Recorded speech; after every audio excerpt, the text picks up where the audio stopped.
Hey everybody, it's a beautiful day outside. The birds are chirping and the breeze is blowing and I feel like cooking something, so let's do this. Okay everybody, here we go.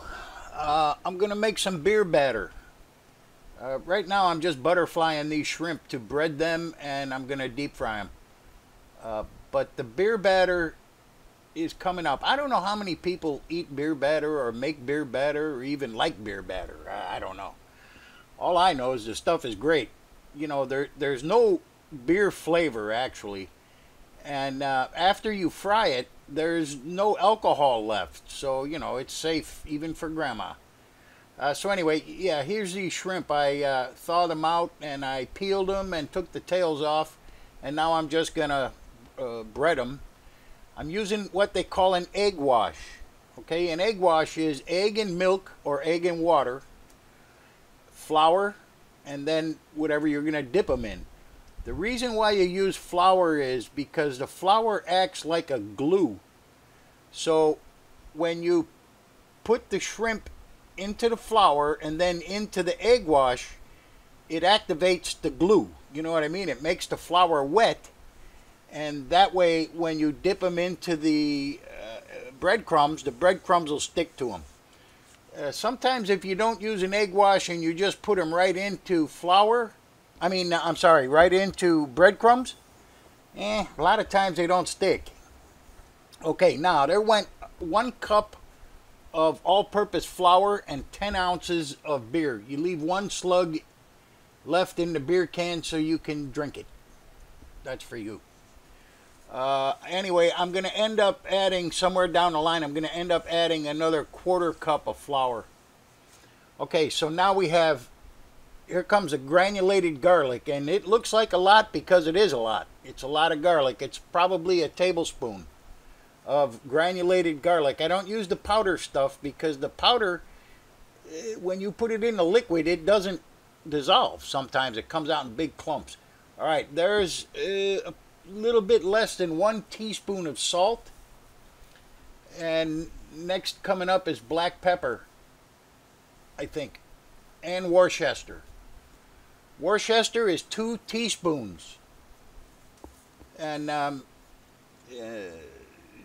black pepper somewhere. I don't know what's happening here. Oh, there we go. Here comes the Worcester. It's 2 teaspoons. Yeah, you could go a little bit more if you want, you know. Listen, I got to tell you, I'm going to taste this pretty soon coming up. The worst that it tastes when it's raw, the worse that it is, it's going to taste the best once it's cooked. I don't know I don't know how else to explain that, but when you make this stuff and it's not cooked, it tastes horrible.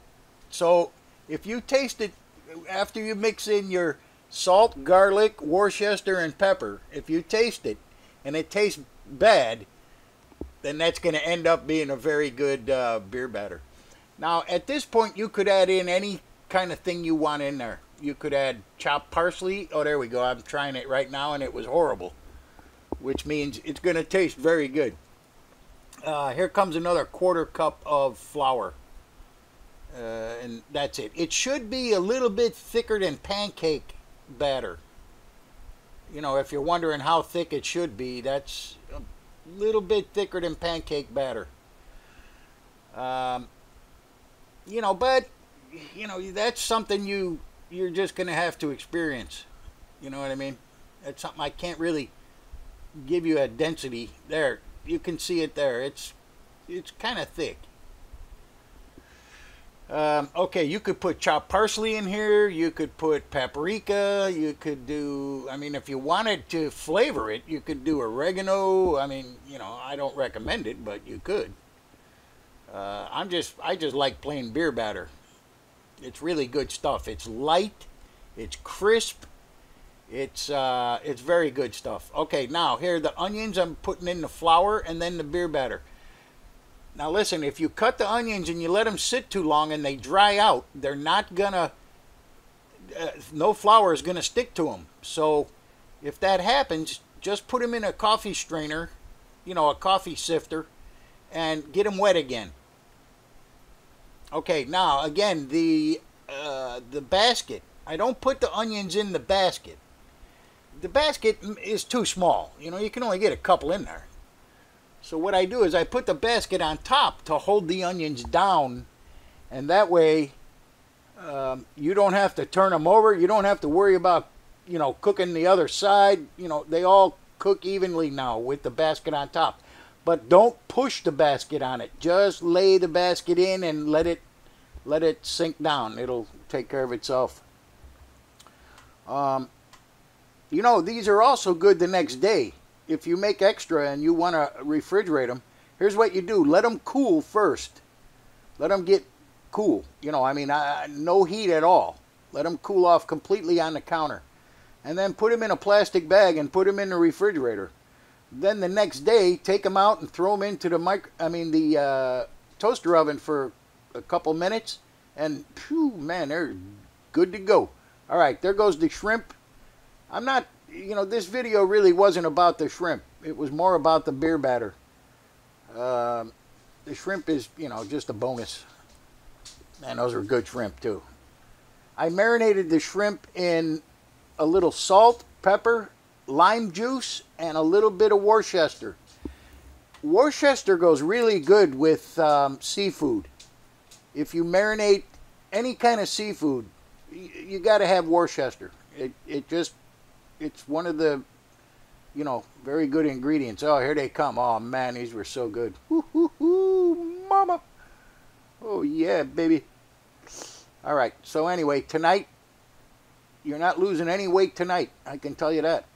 Here we are with fried shrimp and beer battered onion rings. Oh, man, it doesn't get any better than that. I didn't have any vegetables. Oh, sorry, Mom. I didn't have any vegetables. You know, that beer batter is good if you want to do mushrooms or zucchini or green pepper rings or, you know, any kind of vegetable is dynamite in beer batter. It really is good. Trust me on that. Okay, here we go. You know, I can tell you something. You might be able to find this someplace else around town, but you're not going to find it any better than this right here. I'll see you later. I gotta go. I gotta eat.